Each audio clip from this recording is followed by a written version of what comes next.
people call me Nancy G. And how I found myself in San Francisco, God took me there. I think He saw my personality and He was like, I need to send you there. So I've been in San Francisco for 10 years, in the US for 25 years. I'm a mom of 2 lovely boys, and my dad is visiting us from Kenya. I was born in Kenya, and when I came here, I realized this is a country that spoke to my heart. I love America. When I did take the Pledge of Allegiance, I took it with so much love because this is a country that gave me second chances in life. Second chances where I know a lot of my friends were telling me, Nancy, why do you support Trump? And he said, Africa is a shithole. I said, it is a shithole, that's why I'm here. So, these are things we need to be honest with. My kids are born here. I keep telling them, I am Kenyan American. You are Americans first, and then Kenyans. So, living in San Francisco, I was not an activist. Earlier this last year, I came across what my kids were being taught in school. They were being taught how to hate their bodies. They were being taught how to hate white Americans in the name of critical race theory nonsense. They were being taught how to hate everybody else who is pro-God. And this is the things that I really went against on, and I called Kamala Harris's pastor. This is a church I used to attend, and Third Baptist. And I said, Reverend Brown, can you talk to the school to stop teaching our kids and indoctrinating our children to be homosexuals? And he said, no, we don't talk about LGBT here, sorry. This is San Francisco. If you're not happy, get out of San Francisco, go back to Africa. And that is how I put everything down, and I said, let the fight begin. And I got on the streets, I started talking to people, and luckily a friend of mine even connected me to Moms for America. I was Googling and I'm like, do we have Republicans in San Francisco? Because I can't even tell anybody I'm a conservative. And so I drove to Silicon Valley because that's the name that came up on the website of Republicans around San Francisco Bay Area.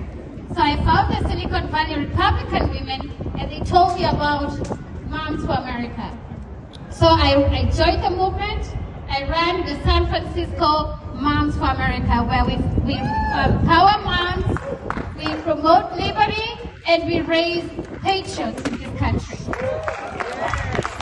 So I started the fight, and I met the Freedom Riders when Trump came to San Francisco for a fundraiser. I got my Save America Trump hat, and I joined the fight, and I met the Freedom Riders. I met Megan, met Marilyn. I mean, I've met amazing people. I found myself, I was feeling like a needle in a haystack, where I was like, where are people who have common sense, because I feel like I'm losing my mind. My kids are being told how to go cut off their penises. They are being told that they can be girls. They are being given pronouns. They are being told they were born as gingerbread children. They can decide what sex they want to be. And this is what, and it's 180 new genders coming up every day just because it's San Francisco. So when I joined Moms for America,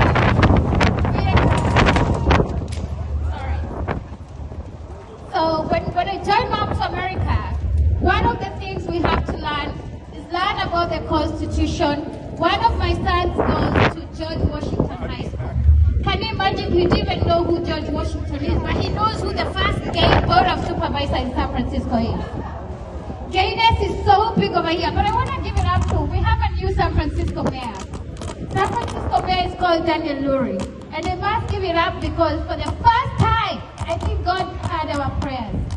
At the inauguration, we only had the American flag, the California flag, and the San Francisco flag. No gay flag in San Francisco. So everybody who came and prayed in San Francisco, God heard us. So I really thank God because we did not have any LGBT flag. They call me all kinds of names. They can call me a MAGA bitch, homophobic, transphobic. They call me for the freedom of this nation. I'm fighting for the children of tomorrow. Right now in San Francisco, they are being taught how to fight the new Trump administration by the history teachers. Most of them are gay. Most of them are transgender.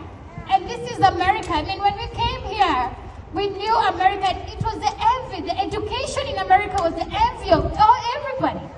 But here we are, teaching our kids to hate America, hate a president who took a bullet for this nation. And so we have to always talk to the kids, and I have become a deprogrammer, telling them about all this LGBT, and we have a lot of children who are realizing the government lied to them, and now they are detransitioners. They used to be girls, they were, they use the puberty blockers, and the LGBT community don't want to add the D for the detransitioners. Puberty blockers using your taxpayers' money. This is things that we need to speak about. I'm not scared. I only said the only thing I'm scared of is anybody taking away my freedom. This is a country that needs to be honored. This is a country that has a covenant with God. We have patriots who got into the Capitol to fight for this country, and they're called criminals. But we can't wait for January 20th because they're coming home. So I want to thank everybody, and I also got an information that Bill Gates will be coming to San Francisco February 11th. So we need to welcome him. And you know how we're going to do it. That information will be relayed to the Freedom Riders. And it is for us, the people, because there's a lot of bureaucracies in San Francisco. We are not going to let Newsom ruin this country, ruin this state. Kamala already did it. We cannot allow this DEI. It needs to DIE ASAP. We are not stopping at anything. And all the candidates who are running, stop being politically correct. Do not be scared of wearing your MAGA hat. Do not be scared of Trump. Right now, I know everybody's out of the closet. Oh, shit. Out of the closet.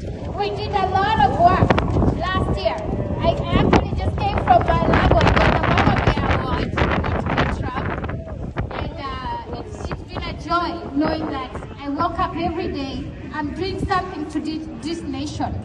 Most of us quit our jobs to make sure we have another 4 years of blossom. But let me tell you, whatever we did last year to make sure Trump gets in power, this has just begun. The fight has just begun. I will not shut up. I will not keep quiet. And elders, I have to be radical here. As immigrants, we came here. I don't think this country needs to be divided.